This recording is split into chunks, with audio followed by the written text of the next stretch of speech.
नमस्कार। रात्रि के 12 बज चुके हैं और अभी मैं कैमूर पहाड़ी में स्थित गुप्तेश्वर नाथ धाम के प्रवेश द्वार पर मौजूद हूं। यही गुप्तेश्वर नाथ की गुफा है, जिस गुफे में यहां पर श्रद्धालु दर्शन पूजन करने के लिए कतारबद्ध हो चुके हैं और कुछ ही देर बाद सोमवार तिथि प्रारंभ होगी, जिसके बाद से श्रद्धालुओं के द्वारा दर्शन पूजन का सिलसिला प्रारंभ किया जाएगा। हालांकि दर्शन पूजन का सिलसिला बहुत देर से शुरू है, लेकिन बहुत से ऐसे भक्त हैं जो चाह रहे हैं कि सोमवार को ही वो बाबा गुप्तेश्वर नाथ धाम पर जलाभिषेक कर सकें, इसीलिए यहाँ पर श्रद्धालुओं की भीड़ लगी हुई है। ये सारे श्रद्धालु हैं जो सोमवार की तिथि का इंतजार कर रहे हैं और मात्र कुछ ही देर बाद सोमवार की तिथि प्रारंभ होगी और इनके द्वारा गुप्तेश्वर नाथ धाम पर जलाभिषेक किया जाएगा। सोचिए कि सावन के महीने में सोमवार तिथि का क्या महत्व होता है। अगर इसे जानना और समझना है तो इन श्रद्धालुओं से पूछना पड़ेगा, कारण कि बहुत देर से ये श्रद्धालु केवल और केवल इसलिए खड़े हैं कि वो अपने आराध्य देव भगवान भोले को सोमवार के दिन जलाभिषेक कर सके। देखिए, ये उत्साह अभी लगातार इन लोगों के मन में बना हुआ है और लगातार ये जयकारे लगा रहे हैं, बाबा भोले का जयकारा लगा रहे हैं और इनकी कोशिश है कि किसी तरह से इस गुफे में जाकर दर्शन पूजन का जो कार्य है वो प्रारंभ किया जा सके। देखिए, यही वो गुफा है जिस गुफे में भगवान भोले अपना शरण लिए हुए हैं और यहाँ पर प्रत्येक साल सावन के महीने में बड़े पैमाने पर मेले का आयोजन किया जाता है और रात्रि के 12 बज चुके हैं। इसके बाद में भी जिस तरह से यहाँ पर भक्तों का उत्साह बना हुआ है या जिस तरह से भक्त यहाँ खड़े हैं, केवल इसलिए कि वो सोमवार के दिन अपने आराध्य देव का जलाभिषेक कर सकें। तो सोचिए कि इस बाबा भोले में भक्तों की आस्था क्या है, ये मैं कुछ तस्वीरों के माध्यम से बताने की कोशिश करूँगा। और सोचिए कि किस तरह से इस घनघोर जंगल में धाम होने के बाद भी जो उत्साह है वो कहीं से कम होता हुआ दिखाई नहीं पड़ रहा है।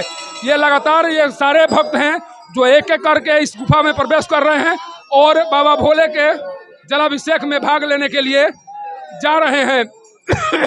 अंदर में जो न्याय समिति है उसके द्वारा ऑक्सीजन की व्यवस्था की गई है और ऑक्सीजन की व्यवस्था के कारण जो भी श्रद्धालु हैं उन्हें पहले से कम परेशानियों का सामना करना पड़ रहा है। देखिए, एक श्रद्धालु है जो अंदर से आ रहे हैं।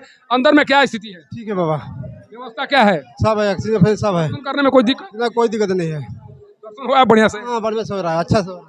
कैसा रहा सफर? सबसे अच्छा है, पिछली बार से बहुत अच्छा है। ऑक्सीजन की व्यवस्था पूरी तरह से। क्या मांग कराए हैं बाबा भोले से, क्या मांग किए हैं? वो अपनी मनोकामनाएं हैं, जब बाबा पूर्ण करेंगे तो फिर आएंगे मिलने। देखिए, आप भी आए हुए हैं, दर्शन करके लौट रहे हैं। कैसा अंदर की व्यवस्था क्या है? बहुत बढ़िया है। ऑक्सीजन नहीं था, अब खुल गया है, सब ठीक है, दिक्कत नहीं हो रही है? अब नहीं दिक्कत हो। पहले ऑक्सीजन नहीं खुला था, अब खुल चुका है, बहुत बढ़िया है। अब क्या है इनकी महिमा के बारे में क्या कहेंगे? मैं शुरू से मतलब हम बचपन से ही दर्शन करते आ रहे हैं, कभी किसी चीज का कमी नहीं हुआ हमारे पास। सब कुछ भरा हुआ है? सब कुछ है, सब कुछ है, सब कुछ बढ़िया है और कभी हम इनसे कुछ मांगे नहीं है। ये जो दिए अच्छा दिए आज तक हमको। देखिए, एक गीत गाया जाता है, अक्सर आप गुनगुनाते हुए सुने जा सकते हैं कि जेकर नाथ भोलेनाथ हुआ नाथ कैसे होई। और यही कुछ नज़ारा यहाँ पर अभी दिखाई पड़ रहा है। यहाँ पर एक लंबी कतार लगी हुई है उन शिव भक्तों की, जिन शिव भक्तों के द्वारा सोमवार को जलाभिषेक करने की इच्छा रखी गई है अपने मन में और उनकी कोशिश है कि किसी तरह से वो सोमवार के दिन अपने आराध्य देव का जलाभिषेक कर सकें। देखिए, ये नज़ारा मैं दिखा रहा हूँ, जिस नज़ारे को देखकर समझिए कि किस तरह से लोग कतार में खड़े हैं बाबा भोले का जलाभिषेक करने के लिए।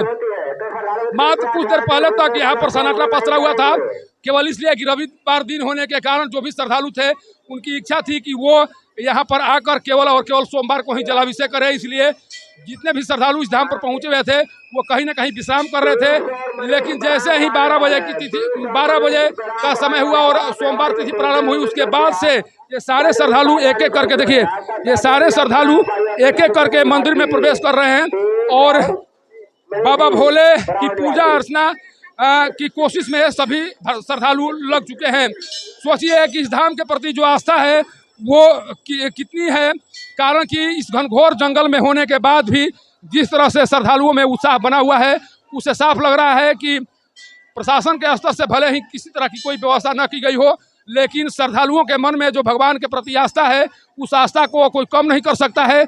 और यही जितने भी श्रद्धालु हैं या जितने भी बाबा भोले के भक्त हैं वो बताने की कोशिश कर रहे हैं। कारण कि यहाँ पर प्रशासन के स्तर से बहुत कुछ व्यवस्था नहीं की गई है। इसके बाद में भी जो प्रबंधन समिति के लोग हैं वो कोशिश कर रहे हैं कि किसी तरह से कोई भी श्रद्धालु यहाँ आए उन्हें कष्ट न हो। और जो जितने भी है देखिए ये भीड़ अब लग चुकी है, एक एक करके यहाँ पर दर्शन पूजन का सिलसिला शुरू हो चुका है। और यह दर्शन पूजन का सिलसिला लगता है कि सोमवार देर शाम तक चलेगी। लगे हो, क्या नाम है? अमन कुमार, ऑक्सीजन मिस्त्री।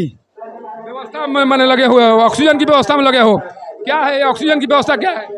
देखिए ऐसे तो भरपूर मात्रा में, बस मेरे तरफ से खाली जो फॉरेस्ट विभाग के हैं डिपार्टमेंट से वही हमको परेशान कर रहे हैं और कोई प्रॉब्लम नहीं है।